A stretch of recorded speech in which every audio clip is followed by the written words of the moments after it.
नमस्कार, आदाब और खुशामदीद। आज आपके पेश खिदमत है रविन्द्रनाथ टैगोर साहब की एक खूबसूरत नज़्म। आज उनकी बर्थ एनिवर्सरी है और आप सभी जानते होंगे कि उनको उनकी पोइट्री गीतांजलि के लिए, उनके लिटरेरी वर्क के लिए नोबेल प्राइज़ मिला। और उनकी जो बहुत फेमस पोइट्री है where the mind is without fear, अकेला चलो, ये सब तो आप उनसे बहुत ही फैमिलियर होंगे ही। लेकिन ये क्वारंटाइन सीरीज़ में हम लोग थोड़ा बच्चों को मोटिवेट कर रहे हैं, तो आज मैं उनकी शिशु संग्रह से लेकर एक पोएम है जो मैं आपके सामने पढ़ने जा रही हूँ। इसमें रविन्द्रनाथ टैगोर एक छोटे से बच्चे के रूप में अपने आप को दिखा रहे हैं और अपनी माँ से कुछ बातें करते हैं। वो अपनी माँ से कहते हैं, पापा बैठे पुस्तक लिखते हैं, क्या लिखते हैं, मेरे तो कुछ पल्ले नहीं पड़ता। बाबा बैठे पुस्तक लिखते हैं, क्या लिखते हैं, मेरे तो कुछ पल्ले नहीं पड़ता। उस दिन पढ़कर सुना रहे थे ना तुमको माँ, उस दिन पढ़कर तुमको सुना रहे थे ना माँ, सच कहना क्या कुछ समझी तुम। ये सब लिखने से क्या हासिल होगा, ये सब लिखने से क्या हासिल होगा, क्या मिलना है। कितनी अच्छी अच्छी कहानियाँ कहती हो तुम माँ, वैसा क्यों कुछ नहीं लिखते बाबा। कितनी अच्छी अच्छी कहानियाँ कहती हो तुम माँ, वैसा कुछ क्यों नहीं लिखते बाबा।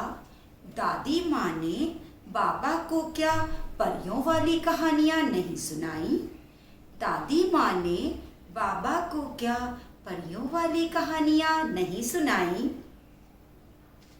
या वो सारी भूल गए हैं। देखिए इसमें कितनी सिंप्लिसिटी है, लग रहा है एक छोटा सा बच्चा अपनी माँ के साथ कन्वर्सेशन कर रहा है। स्नान में देरी हो जाए तो कितनी बार बुलाने जाती हो, स्नान में देरी हो जाए तो कितनी बार बुलाने जाती हो। खाना परोस के बैठी रहती हो तुम, उनको वो भी याद नहीं। खाना परोस के बैठी रहती हो तुम, उनको वो भी याद नहीं रहता। सारा समय बस लिखना लिखना खेलते रहते हैं, सारा समय बस लिखना लिखना खेलते रहते हैं। मैं बाबा के कमरे में अगर खेलने जाऊं तो पाजी पाजी कहकर मुझे डांटते हैं। पाजी इज अ सिनोनिम फॉर शैतान।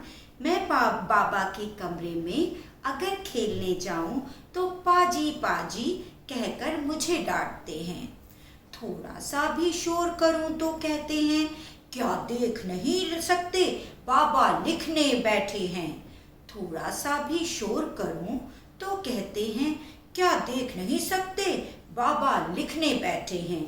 बोलो तो सच बोलो माँ, लिखने से क्या होगा, बोलो तो सच बोलो माँ, लिखने से क्या होगा। मैं पापा के कागजों पर जब कलम दबात से का खा गा घा लिखता हूँ, मैं बाबा के कागजों पर जब कलम दबात से का खा गा घा लिखता हूँ, तो क्यों गुस्सा करती हो तुम। बाबा जब लिखते हैं तब तो तुम कुछ नहीं कहती, बाबा जब लिखते हैं तब तो तुम कुछ नहीं कहती। लाइनों वाले कितने कागज बाबा रोज खराब करते हैं, लाइनों वाले कितने कागज बाबा रोज खराब करते हैं। नाव बनाने को मैं एक कागज उठा लूं तो कहती हो, कागज नष्ट नहीं करते। नाव बनाने को मैं एक उठा लूं तो कहती हो, कागज नष्ट नहीं करते।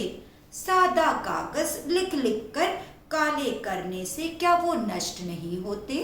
यहाँ वो अपने बाबा के बारे में कह रहे हैं। सादा कागज लिख लिख कर काले करने से क्या नष्ट नहीं होते।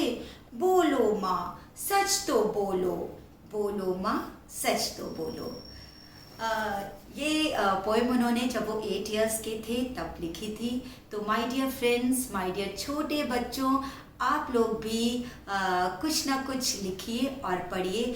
इस पोएम का हिंदी ट्रांसलेशन गुलजार साहब ने किया है और गुलजार साहब ने एक बहुत ही अच्छा एनेक्डोट शेयर किया कि उन्होंने जो फर्स्ट पोएम की बुक या कोई भी बुक उन्होंने जो लाइब्रेरी से चुराई थी, चुराना बहुत बुरी बात है, लेकिन उन्होंने ये जिक्र किया है कि उनको 25 पैसे मिलते थे और वो लाइब्रेरियन को दे देते थे जाके, और उस 25 पैसे में वो एक हफ्ते भर की बुक्स पढ़ लेते थे।